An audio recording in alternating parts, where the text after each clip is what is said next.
In the name of Allah, the most compassionate, the most merciful, and may the peace and blessings of Allah be upon His last and beloved Messenger Muhammad, and may the peace and blessings of Allah be upon you all.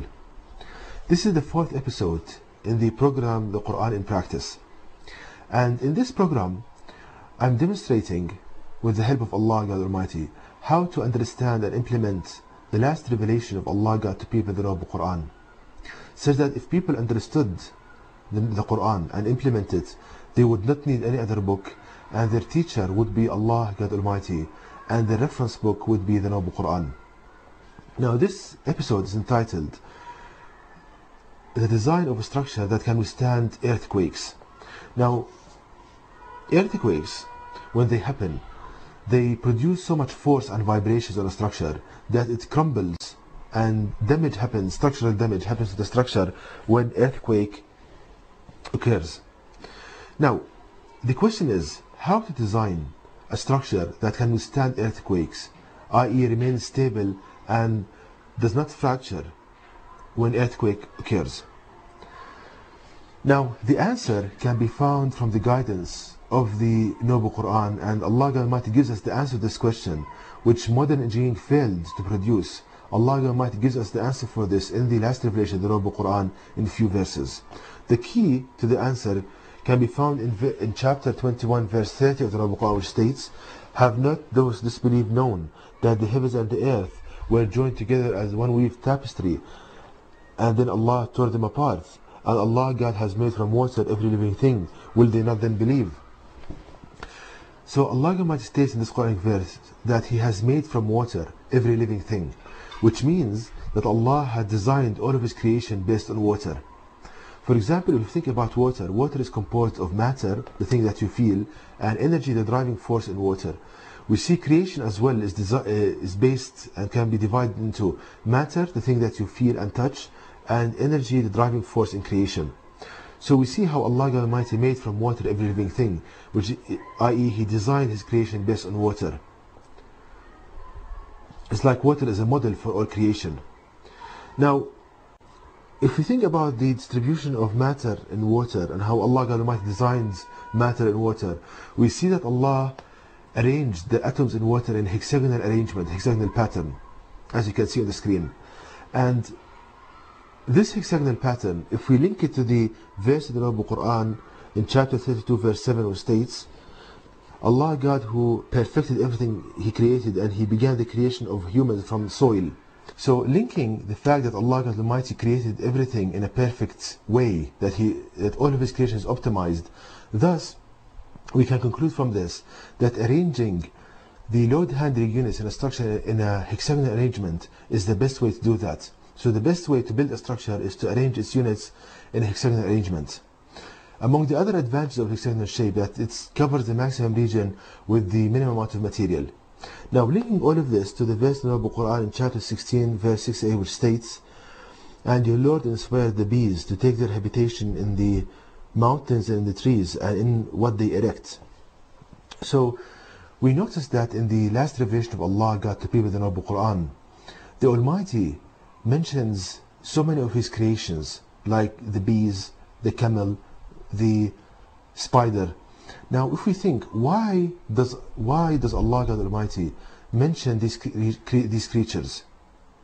The reason is that He wants us to study these creatures and to learn from them, because each of these creatures, they are a textbook in optimal design. So Allah God Almighty wants a believer to be the teacher of others and not the one on the receiving end. So if we think about the bees, as you can see on the screen, we see that the habitation of the bees, as Allah God Almighty says in the Quran, that we can find the habitation, beehive, on mountains and on the trees. So we see that hundreds of bees, they put load on this beehive. So if we think about this, as Allah God Almighty urges us to do, the beehive, if it clings to a tree, for example, and you have hundreds of bees around it. Now think about this. If one bee passes by your ear, you can feel the vibration from one bee.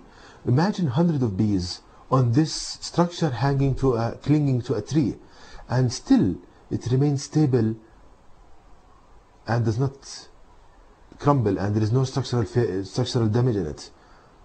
So we can conclude from this that if we study the design of the beehive, then we can find a design of a structure that can withstand earthquakes, because the vibration produced from the bees is far stronger than any earthquake known to man. Imagine hundreds of bees producing so much vibrations around the beehive, and still it remains stable. So if we think about beehive, we see that it's strong because it can handle the load of hundreds of bees. It is stiff because it does not crumble under the load. It is stable, it stays in place with all of these vibrations, and it's lightweight. Now, thinking about this, if we look about the stability of the beehive, if we take, for example, 3 walls, we see that the junction between the 3 walls, if we analyze the forces, the summation of the forces on this junction, we find equal to 0. So the summation of the force in the horizontal and vertical directions is equal to 0 in a beehive, which means that it's stable. Because if one wall produces force, the other 2 will produce a counter force. So it's a stable kind of structure.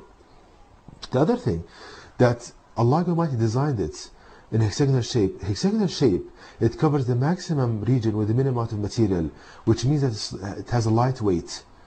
And the light weight is very important because it reduces something called self-loading. For example, if you have a structure which is heavy, made of steel or and solid, then the own weight of the structure produces so much stress on the structure itself, so it might crack before any kind of earthquake occurs. But Allah teaches us that we need to build structures in a hexagonal shape to have lightweight. Lightweight, it produces this self-loading effect. And knowing that your body, for example, the muscles in your body, the bones, Allah designed it in a hexagonal shape as well, which means that it's lightweight, so you don't need to produce that much force to lift your body, so no fatigue. We see the mercy of Allah in your body. So that's the design of beehives, stable, minimization of self-loading. So Allah Almighty gives us the answer of the Quran, that we need to design the foundations of a structure in a hexagonal pattern, like putting the cement or putting the load-handling material in a hexagonal arrangement that will produce a structure that is stable, lightweight, strong and stiff.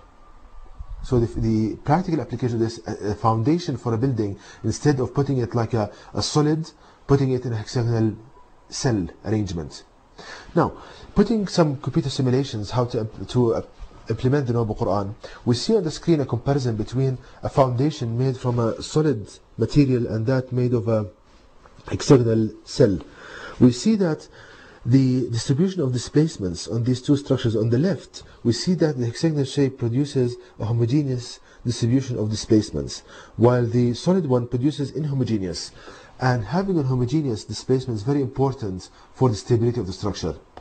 Another thing, we see the distribution of stress in this picture. On the left we have distribution of stress in hexagonal arrangement. We see that it's homogeneous, while in the solid we is inhomogeneous, and this inhomogeneous means that sharp ends can produce something called stress concentration, which is dangerous for a load handling structure.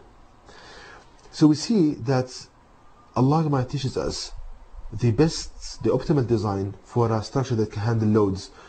Again, designing the foundation hexagonal arrangement, putting the load handling structure in the hexagonal arrangement produces all of these advantages in a structure. Now, to know more details about this topic, please visit my website at www.quran-miracle.com, and you can email me at zaidquran@yahoo.com, and may the peace and blessings of Allah be upon you all.